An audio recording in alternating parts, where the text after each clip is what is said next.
Raj. Today I am here to explain chapter number 3, 9th standard CBSE. Name of the chapter is Nazism and the Rise of Hitler. Today I am going to start from page number 51, The Birth of Weimar Republic. Germany, a powerful empire in the early years of 20th century, fought the First World War 1914 to 1918 alongside the Austrian Empire and against the Allies power. Germany जो बहुत ही powerful साम्राज्य था 20th century की शुरुआती सालों में, उसने first world war को लड़ा 1914 से 1918 के बीच में ऑस्ट्रियन एम्पायर के साथ था। और किसके विरुद्ध लड़ रहे थे? जो एलीज पावर थी, इंग्लैंड, फ्रांस और रशिया। ये सभी लोगों ने, सभी जो देश थे, इन्होंने जो लड़ाई थी उसको बहुत एंथुसियास्टिकली ज्वाइन किया, ताकि उनको मन में ऐसा उम्मीद था, ऐसी होप थी कि उनको बहुत जल्दी से जीत मिल जाएगी। Little they realize that the war would stretch on. धीरे धीरे उनको समझ में आने लगा कि जो युद्ध है वो बहुत लंबा खींचने वाला है। इवेंचुअली ट्रेनिंग और धीरे धीरे जो यूरोप के जितने भी रिसोर्स थे वो सब इसके अंदर चले गए। मतलब यूरोप जो था वो कर्जे में डूब चुका था just because of the first world war. Germany जो था, it made initial gains by occupying France and Belgium. Germany जो था उसको शुरुआत में कुछ फ़ायदा हुआ क्योंकि इसको फ्रांस और बेल्जियम के काफ़ी सारे हिस्से इसको मिल गए थे। However the allies strengthen by, लेकिन बाद में जो एलीज पावर थी, इंग्लैंड, फ्रांस और रशिया, इनको ज्वाइन कर लिया था यूएस ने 1970 में। जैसे ही यूएस की एंट्री हुई तो जर्मनी जो था उसको हरा दिया गया सेंट्रल पावर्स के साथ साथ, और 1918 में जर्मनी जो थी सेंट्रल पावर्स के साथ साथ हार गई फर्स्ट वर्ल्ड वॉर में। The defeat of imperial Germany and the abdication of emperor gave an opportunity to the parliament parties to recast German polity. अब यहाँ पर जर्मनी में क्या सिचुएशन थी? पहली बात तो ये युद्ध हार चुका था। इम्पीरियल जर्मनी का मतलब है साम्राज्यवादी, जो अपने साम्राज्य को फैला रहा था, विस्तार कर रहा था। और एब्डिकेशन का एम्परर का मतलब है कि जो राजा था वहाँ का, जो एम्परर था, उसने अपने पद से त्याग पत्र दे दिया था, मीन्स अपने पोस्ट को छोड़ दिया था और वो भाग गया था। तो यहाँ पर दो बातें थी कि एक तो जर्मनी जो था वो फर्स्ट वर्ल्ड वॉर में हार चुका था, दूसरा वहाँ का जो एम्परर था वो अपने पद को छोड़कर, अपनी पोस्ट को छोड़ के भाग चुका था। तो जर्मन की जितनी पॉलिटिकल पार्टीज थी उनको ये मौका मिल गया कि वो जर्मन की जो राजनीति है, पॉलिटी है, उसको दोबारा से रिकास्ट करें। एक नेशनल असेंबली जो थी वो वाइमर रिपब्लिक में मिली, वाइमर जो जर्मनी है उसका एक एरिया का नाम है। And establish a democratic constitution. ये लोग ये चाहते थे कि ये एक डेमोक्रेटिक कॉन्स्टिट्यूशन सेटअप बना करें, और जो कि और वहाँ की जो राजनीति है उसका एक फेडरल स्ट्रक्चर हो। फेडरल स्ट्रक्चर का मतलब होता है अलग अलग लेवल की गवर्नमेंट्स होना। डेप्यूटीज़ वर नाउ, यहाँ पर अब डेप्यूटीज़ को चुना जाना था। जर्मन पार्लियामेंट का दूसरा नाम है राइक्सटैग।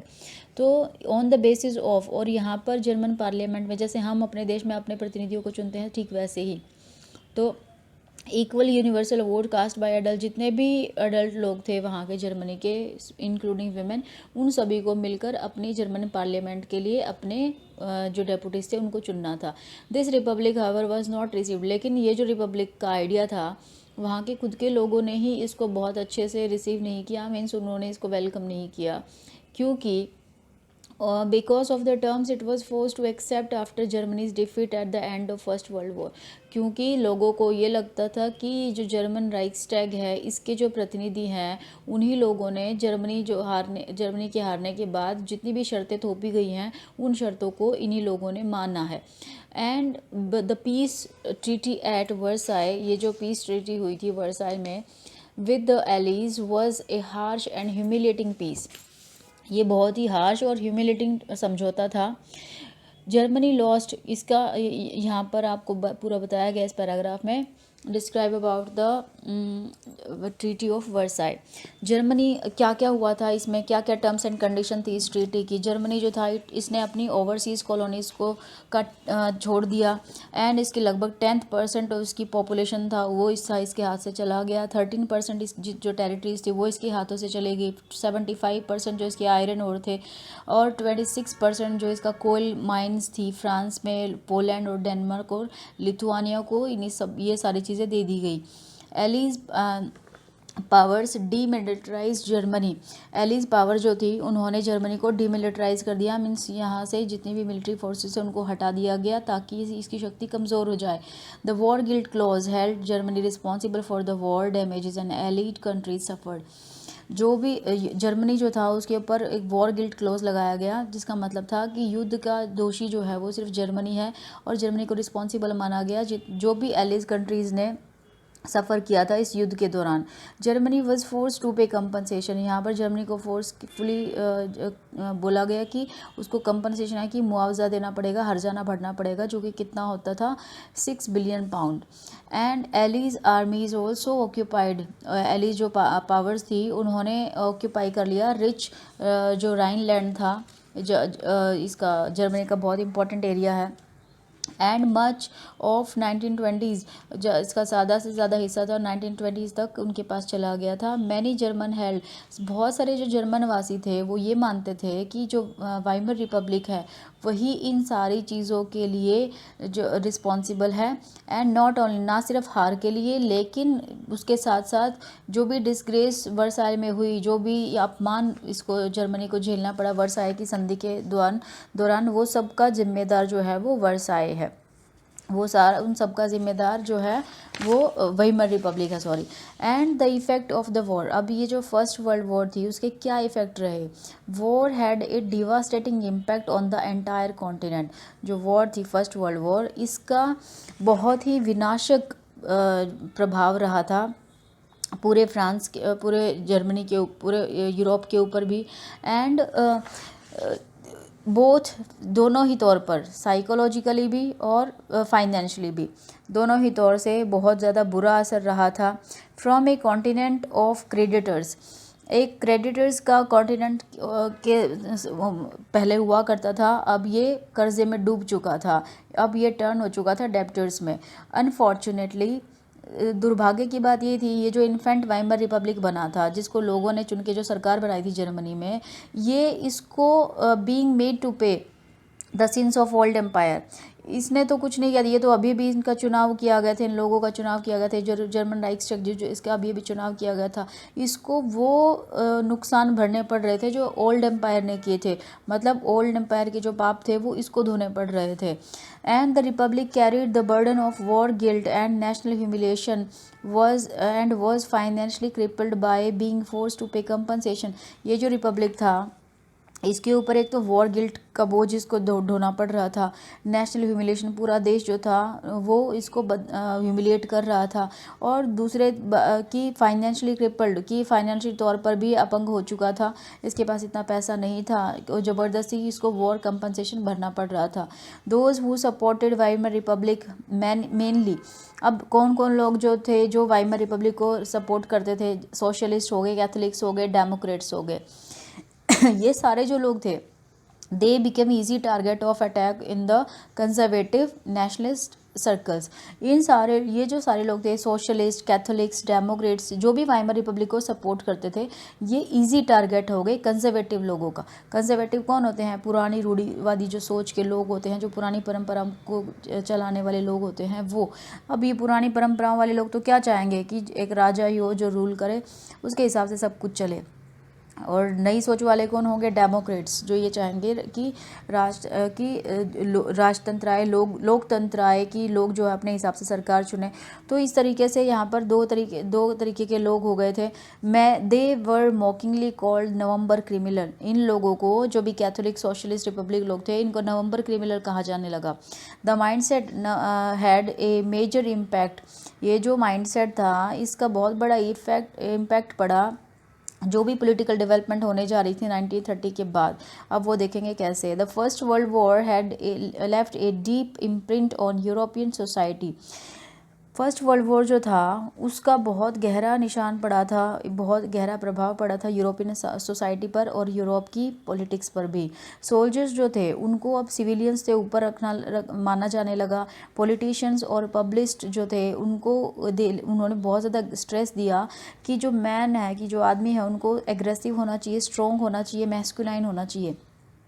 मीडिया ने काफ़ी ग्लोरीफाई किया ट्रेंच लाइफ को। ट्रेंच मतलब जहाँ पर सैनिक युद्ध लड़ते हैं और बड़ी बड़ी खाइयों को खोदकर उनमें रहकर युद्ध लड़ते हैं, तो उसको ग्लोरीफाई काफ़ी किया गया, उसका बहुत बखान किया गया मीडिया ने। द ट्रूथ हाउएवर, लेकिन सच्चाई जो थी वो बिल्कुल अलग थी। सोल्जर्स जो थे वो बहुत ही मिजरेबल लाइफ जी रहे थे इन ट्रेंचेस में। Trapped with rats feeding on corpses, वहाँ पर चारों तरफ उनको क्या दिखाई पड़ता था, लाशें होती थी जिनको चूहे खा रहे होते थे। They faced poisonous gas and enemy shelling the witness and their ranks reduce rapidly. चारों तरफ उनको फेस करना पड़ता था जहरीली गैसेस को, और वो देखते थे कि जो दुश्मन है वो उनके ऊपर बम गिरा रहा है, और वो देखते रहते थे कि धीरे धीरे उनका जो नंबर है वो कम होता जा रहा है, उनका रैंक रिड्यूस हो रहा है। They aggressive war propaganda and national honour occupied centre stage in the public sphere. Aggressive war propaganda जो था उसको, कि एग्रेसिव वॉर को प्रचार किया जाए, नेशनल ऑनर माना जाता था इसको, और पब्लिक स्फेयर में इसको बहुत ज़्यादा अटेंशन मिलती थी कि भाई युद्ध ऐसा होना चाहिए, युद्ध में लोगों को इस तरीके से भाग लेना चाहिए। While popular support grew for conservative dictatorship and that had recently came into being, और धीरे धीरे जो पॉपुलर सपोर्ट था वो किसके लिए उभर के सामने आ रहा था, कंजर्वेटिव जो लोग थे वो ये चाहते थे कि डिक्टेटरशिप ही आ जाए। डेमोक्रेसी जो थी उस समय पर डेमोक्रेसी जो थी वो it was indeed a young and fragile idea. Fragile means क्षणभंगुर, जो जल्दी ही ख़त्म हो जाता है। डेमोक्रेसी ऐसे समय पे एक बहुत ही युवा और एक जल्दी ही नष्ट हो जाने वाला एक ऐसा आइडिया था जो कि सरवाइव नहीं कर पाएगा इंटरवॉर यूरोप, जो कि हमेशा इंस्टेबिलिटीज़ ही देखेगा इंटरवॉर यूरोप में। उसके बाद है political radicalism and economic crisis. The birth of Weimar Republic coincided with the revolutionary uprising of the Sparklist League on the pattern of Bolshevik revolution in Russia। एक side में तो वाइमर रिपब्लिक का जन्म हुआ, मीन्स लोगों ने German parliament को चुना, उसके साथ साथ दूसरी तरीके से जो रेवोल्यूशनर वहाँ पर जो क्रांतिकारी लोग थे वो स्पार्कलिस्ट लीग के, वो उसी तरीके से क्रांति कर रहे थे जैसे बोल्शेविक लोगों ने रशिया में की थी। सोवियट्स ऑफ वर्कर्स, सोवियट्स का मतलब होता है ग्रुप्स, संघ, बड़े सारे जो वर्कर्स थे वो अपने ग्रुप्स में, और जो सेलर्स थे वो भी उन्होंने एस्टैब्लिश अलग अलग शहरों में अपनी अलग अलग सोवियट्स को, अपने अलग अलग ग्रुप्स को एस्टैब्लिश कर लिया था। The political atmosphere in Berlin, Berlin का जो पॉलिटिकल एटमॉस्फेयर था it was charge with the demands of Soviet style government. वो क्या चाहते थे, ये सारे लोग जो भी एक क्रांतिकारी लोग थे ये चाहते थे कि यहाँ पर भी सोवियट्स की जैसी ही सरकार बने, मीन्स अलग अलग जो ग्रुप के लोग होते हैं काम करने वाले, उन लोगों की सरकार बने। दोज अपोज टू दिस, अब इस चीज़ को कौन अपोज कर रहा था, सोशलिस्ट हो गए, डेमोक्रेट्स हो गए, कैथोलिक्स हो गए, जो भी लोग वाइमर रिपब्लिक को फेवर कर रहे थे। अब यहाँ पर दो ग्रुप बन गए थे, एक तो जो वाइमर रिपब्लिक को फेवर कर रहे थे, दूसरे जो इसको अपोज कर रहे थे, जो स्पार्कलिस्ट लीग के जैसी गवर्नमेंट चाहते थे। तो ये the Weimar Republic crushed the uprising, यहाँ पर दोनों के बीच में जो लड़ाई झगड़ा शुरू हो गया था, वाइमर रिपब्लिक ने इसको दबा दिया with the help of war veterans organisation called free corps. तो जो युद्ध से जो सेना में अपनी सर्विस देकर जब रिटायर हो जाते हैं तो उन लोगों ने अपनी एक ऑर्गेनाइजेशन बनाई हुई थी वॉर वेटरन्स ने, उसका नाम था फ्री कॉप्स। ये सारे जो लोग थे इन्होंने इकट्ठा होकर ये जो लड़ाई हो रही थी, अपराइजिंग हो रही थी, इसको दबा दिया गया। लेकिन जो भी स्पार्कलिस्ट जो लोग थे उन्होंने अपनी एक कम्युनिस्ट पार्टी को फॉर्म किया जर्मनी में। कम्युनिस्ट एंड सोशलिस्ट, यहाँ पर अब दो ग्रुप हो गए थे, एक कम्युनिस्ट लोगों का और दूसरा सोशलिस्ट लोगों का। ये जो थे वो हमेशा एनिमीज ही रहे, दुश्मन ही रहे हमेशा के लिए। इवन जब वहाँ पर हिटलर आ गया था तब भी ये दोनों जो थे, both revolutionary and the militant nationalist card for radical solution, तभी भी इन लोगों ने मिलकर हिटलर के अगेंस्ट लड़ाई नहीं लड़ी ताकि हिटलर को हटाया जा सके आगे आने वाले समय में। ये दोनों हमेशा दो ग्रुप ही रहे वहाँ पर। दोनों जो रेवोल्यूशनरी थे और जो मिलिटेंट नेशनलिस्ट थे वो चाहते थे कि सही तरीके से कुछ न कुछ अच्छे सुधार किए जाएं। यहाँ पर एक पिक्चर दिया गया है, here you can see this is a rally organised by the radical group known as Spartacist league. In the winter of 1918 and 1919, streets of Berlin were taken over by the people. 1918 और 1919 में जो Berlin शहर के जो सड़कें थी, गलियां थी, वो लोगों से भरी हुई थी। And political demonstration became common, और जो पॉलिटिकल डेमोन्स्ट्रेशन हो रहे थे, प्रदर्शन हो रहे थे, वो बहुत ही आम बात थी उस समय पर। Political radicalization was only heightened by the economic crisis of Germany of 1923। वहाँ पर राजनीतिक में रेडिकलाइजेशन का मतलब होता है सुधार करना।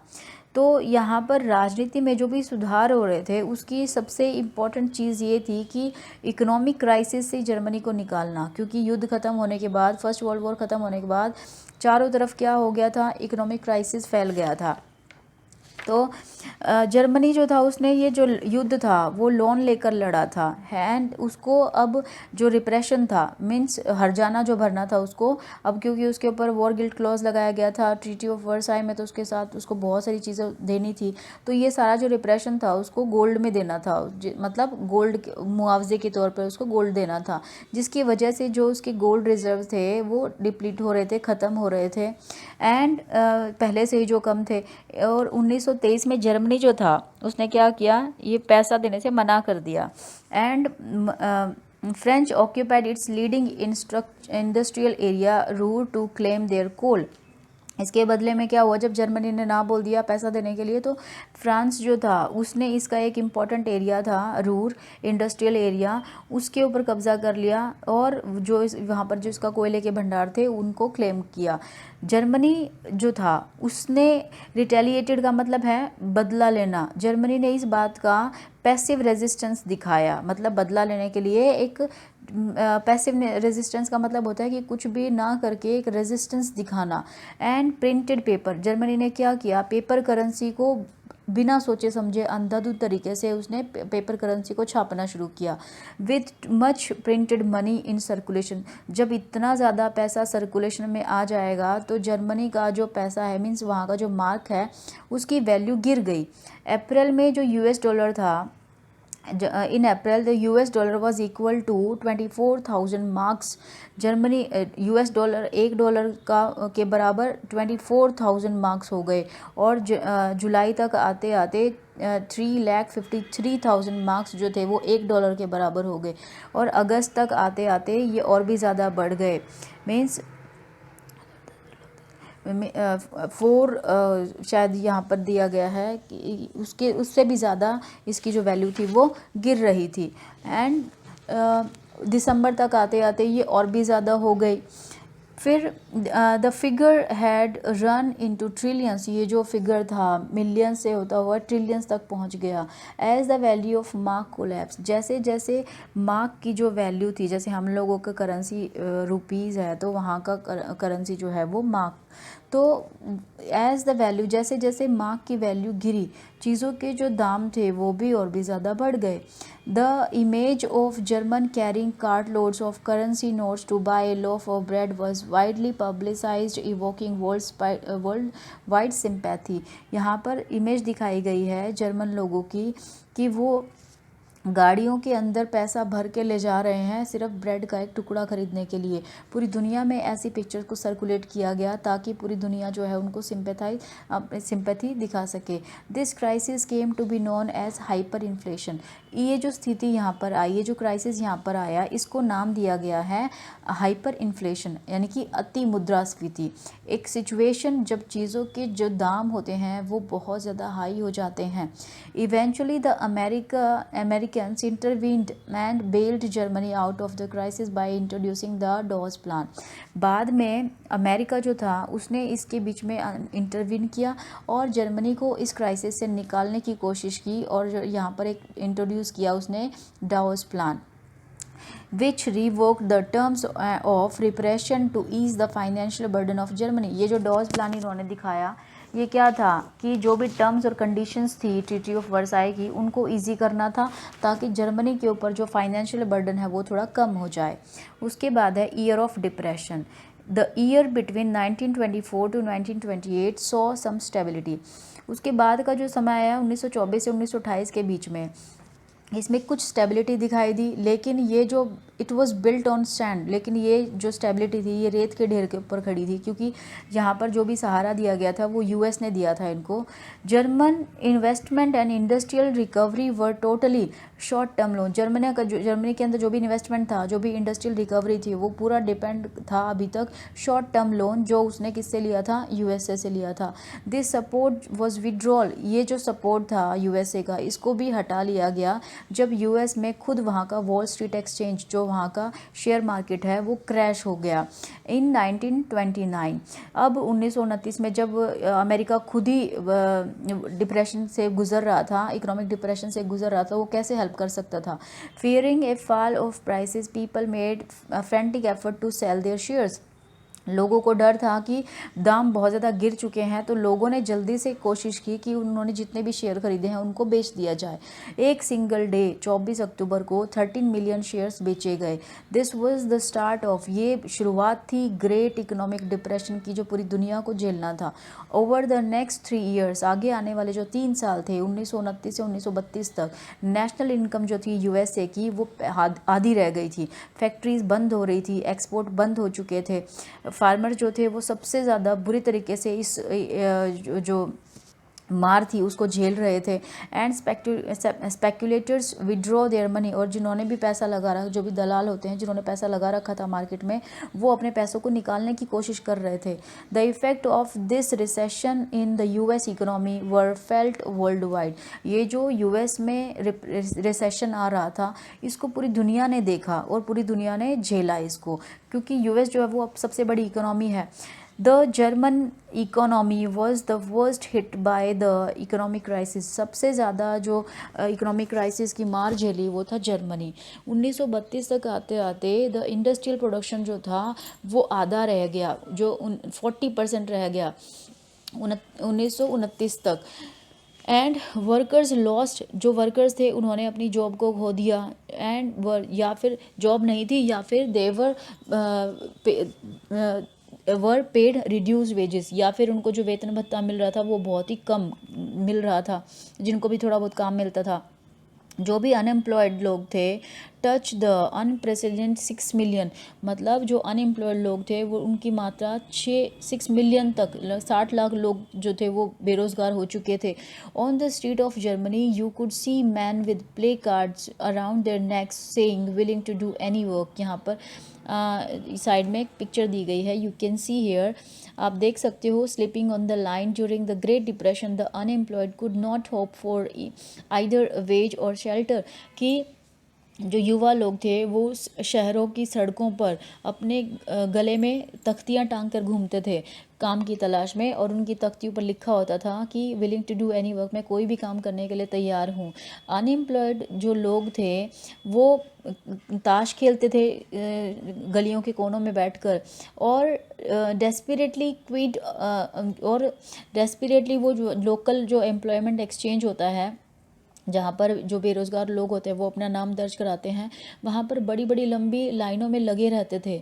और जो एज जॉब्स डिसअपियर, जैसे जैसे जो जॉब थी वो ख़त्म हो गई, तो यूथ था, जो जवान लोग थे, वो क्रिमिनल एक्टिविटीज़ में इन्वॉल्व होना शुरू हो गए।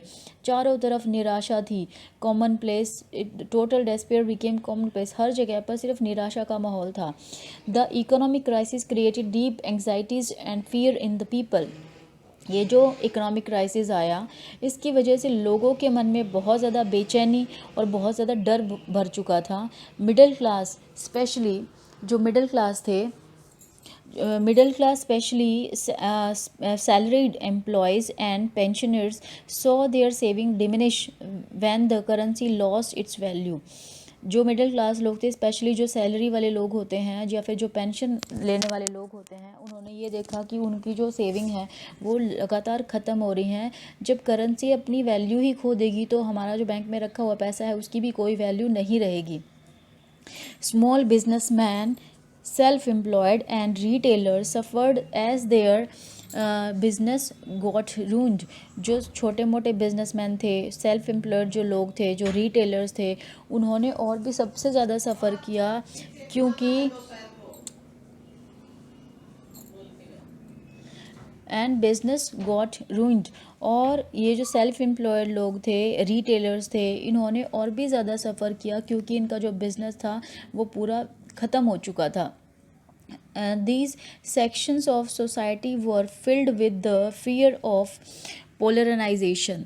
और ये जो समाज के इस तबके का डर था, ये सबसे ज़्यादा, पोलराइजेशन का मतलब होता है कि जो to become improvised to the level of working class, कि जो भी मिडिल क्लास के लोग हैं वो भी कौन से लेवल तक पहुंच जाएंगे, वर्किंग लेवल, जो वर्कर्स लेवल के जो लोग होते हैं वहाँ तक पहुंच जाएंगे। मीन्स सर्वहाराकरण, मीन्स चारों तरफ जो है वो बुरा ही हो रहा है। And anxiety of being reduce to the rank of working class, ये एक डर होता है, बेचैनी होती है कि हम वर्किंग क्लास के लेवल तक पहुंच जाएंगे।